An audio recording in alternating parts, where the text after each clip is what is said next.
नमस्कार दोस्तों, मैं प्रतिमा हूँ और मैं गैलेक्सी हूँ, सैमसंग का लेटेस्ट मिड रेंज फोन जिसे आप भारत में 25,000 रुपये से कम में खरीद सकते हैं। और इस फोन के साथ मुझे लगता है कि सैमसंग ने बहुत बड़ी गलती कर दी है। देखिए, 25,000 रुपये की कीमत वाला सेगमेंट बहुत ही महत्वपूर्ण है। सभी बड़े स्मार्टफोन ब्रांड अपने हीरो प्रोडक्ट यहाँ लॉन्च करते हैं। यह मूल रूप से वो सेगमेंट है जिसमें सबसे ज्यादा फोन बेचे जाते हैं, लेकिन सैमसंग इस सेगमेंट में साफ तौर पर संघर्ष कर रहा है।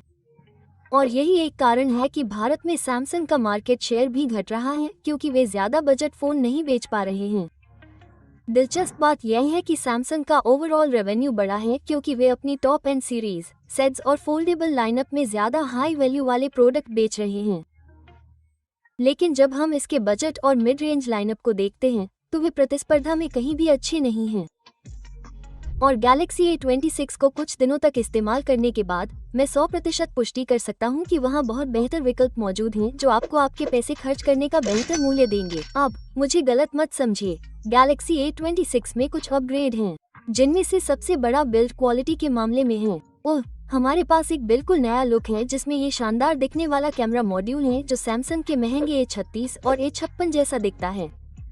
और सबसे महत्वपूर्ण बात, इसमें एक ग्लास बैक है। फोन के फ्रंट और बैक पर gorilla glass Victus plus protection और IP67 डस्ट वाटर रेजिस्टेंस है। ये सभी पिछले साल के A25 में नहीं थे। इस बार कलर ऑप्शन भी अच्छे हैं। ये पेस्टल कलर काफी रिफ्रेशिंग लगते हैं। तो हाँ, इस फोन का डिजाइन वाकई प्रीमियम दिखता है और महसूस होता है। फ्रंट में भी मुझे बहुत ज्यादा शिकायत नहीं है। हाँ, इसमें वाटर ड्रॉप नॉच है और ये बड़े मोटे बेजल इसे 2022 के डिस्प्ले जैसा महसूस कराते हैं। लेकिन इस डिस्प्ले की कोर क्वालिटी काफी अच्छी है। ये बड़ा है, चमकीला है और इसमें कमाल का कलर रिप्रोडक्शन है। लेकिन गैलेक्सी के साथ चीजें वाकई बोरिंग होने लगती हैं। फोन के अंदर जाते ही हमें यहाँ एक्सिनोस 1380 चिपसेट मिलता है, जिसे हमने सबसे पहले 2 साल पहले गैलेक्सी A54 में देखा था। फिर इस चिपसेट को सैमसंग ने पिछले साल के गैलेक्सी A35 में दोबारा इस्तेमाल किया और इस साल हमें गैलेक्सी A26 में वही चिपसेट मिलता है। तो संभावना है कि हम इस चिप को अगले साल के गैलेक्सी A70 में देख सकते हैं। वैसे भी एक्सिनोस 1380 चिपसेट 2025 में 25,000 से कम कीमत वाले फोन में मिलने वाले चिपसेट से काफी पीछे है। बेंचमार्क हो या आम इस्तेमाल, ये बहुत अच्छा नहीं है। यहाँ ऐप खुलने में अभी भी 1 या 2 सेकंड लगते हैं। UI एलिमेंट्स पर जाना उतना आसान नहीं लगता और इस्तेमाल करते समय ये फोन आमतौर पर धीमा लगता है। मैंने सेटिंग्स में जाकर एनिमेशन स्पीड को कम करने की भी कोशिश की, लेकिन A26 तेज नहीं लगा। और चूंकि यहाँ हमें एक्सिनोस चिपसेट मिलता है, तो ये गेमिंग के लिए भी सबसे अच्छा डिवाइस नहीं है। PUBG और मोबाइल लेजेंड्स जैसे बेसिक गेम भी 60 FPS पर अटक जाते हैं और गेम प्ले का अनुभव औसत दर्जे का होता है। और जेंशन इम्पैक्ट की तो बात ही छोड़िए। एक बार ऐसा हुआ जब मैं दुश्मनों से भरे इलाके में घूम रहा था, तभी गेम क्रैश हो गया। मैं लड़ भी नहीं रहा था। साथ ही यहाँ थर्मल्स काफी खराब हैं, हालांकि A26 हाई फ्रेम रेट नहीं दे पाता। और किसी कारण से सैमसंग ने यहाँ धीमी UFS 2.2 स्टोरेज का इस्तेमाल किया है, हालांकि एक्सिनोस 1380 में तेज UFS 3.1 का सपोर्ट है। हाँ, यहाँ एक बात का ध्यान रखना है कि सैमसंग के फोन में आपको बेहतरीन अपडेट पॉलिसी मिलती है। जैसे इस फोन में आपको 6 साल तक OS अपडेट मिलता है, जो इस कीमत में किसी भी डिवाइस पर मिलने वाले सबसे ज्यादा सालों में से एक है। लेकिन फिर भी एक ऐसा डिवाइस जो इस्तेमाल के पहले हफ्ते में थोड़ा धीमा लगता है, तो यह अंदाजा लगाना मुश्किल है कि आने वाले सालों में ये कैसा प्रदर्शन करेगा। सिर्फ परफॉर्मेंस के मामले में ही नहीं, सैमसंग ने स्पीकर और वाइब्रेशन मोटर जैसी बुनियादी चीजों के मामले में भी पीछे रह गया है। यहाँ सैमसंग ने A25 के स्टीरियो स्पीकर को A26 में सिंगल स्पीकर ग्रिल में डाउनग्रेड कर दिया है। इसी तरह इस डिवाइस में वाइब्रेशन भी बहुत अच्छा नहीं है, ये काफी फजी और कमजोर है।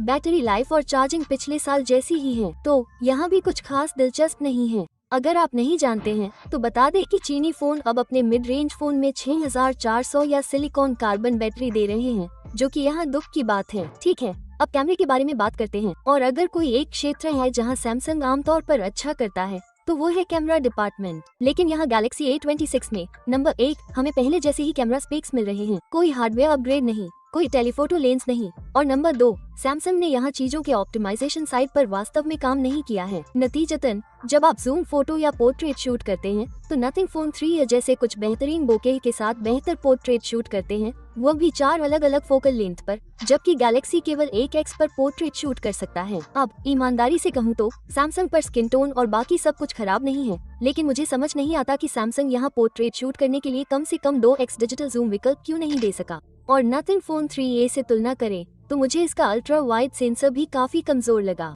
ओह, वे दोनों 8 मेगापिक्सल सेंसर का उपयोग कर रहे हैं, लेकिन किसी कारण से A26 पर डायनेमिक रेंज वास्तव में खराब है, खासकर छायादार क्षेत्रों में। A26 अपने मुख्य कैमरे से अच्छे रंगों और डिटेल के साथ काफी अच्छी तस्वीरें क्लिक करता है, लेकिन एक चीज जो मैंने लगातार नोटिस की वो ये थी कि फोन 3a की तस्वीरें उसके पोंटियर कंट्रास्ट के कारण कितनी आकर्षक दिखती हैं।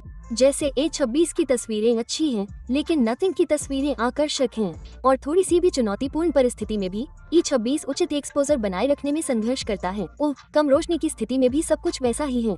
और जब मैंने सोचा कि नाइट मोड चालू करने से कुछ समस्याएं ठीक हो जाएंगी, तो पता चला कि सैमसंग बस एक्सपोजर लेवल को बेवजह ब्राइट कर देता है और बस।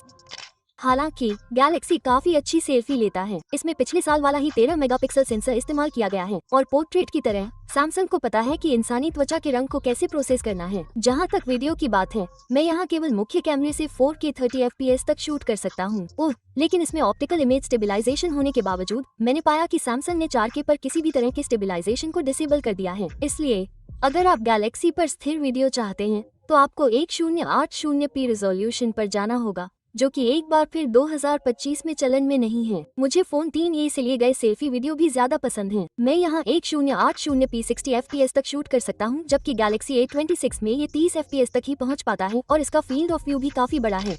ईमानदारी से कहूँ तो बढ़िया परफॉर्मेंस और स्पेक्स ऐसी चीजें नहीं हैं जो मैं आमतौर पर किसी मिड रेंज सैमसंग फोन से उम्मीद करता हूँ, लेकिन कैमरा ऑप्टिमाइज करने में उन्होंने इतनी सुस्ती दिखाई है जिससे मुझे थोड़ी निराशा हुई है। इस फोन को सिर्फ वही लोग खरीद सकते हैं जो सैमसंग ब्रांड वैल्यू चाहते हैं और जो सैमसंग सॉफ्टवेयर के दीवाने हैं, क्योंकि अगर मैं सच कहूँ तो सैमसंग के अलावा कोई और ब्रांड इतना अच्छा दिखने वाला, इस्तेमाल करने में मजेदार और ऑप्टिमाइज किया गया एंड्रॉइड एक्सपीरियंस नहीं देता है। मुझे UI में दिए गए उपयोगी आई फीचर भी काफी पसंद हैं, जिसमें सकल सर्च, ऑब्जेक्ट इरेजर और स्मार्ट सिलेक्ट शामिल हैं। लेकिन अगर आप मुझसे पूछे तो A26 के बारे में मेरा फैसला यही है कि यह अपने प्रतिस्पर्धियों से अलग नहीं है।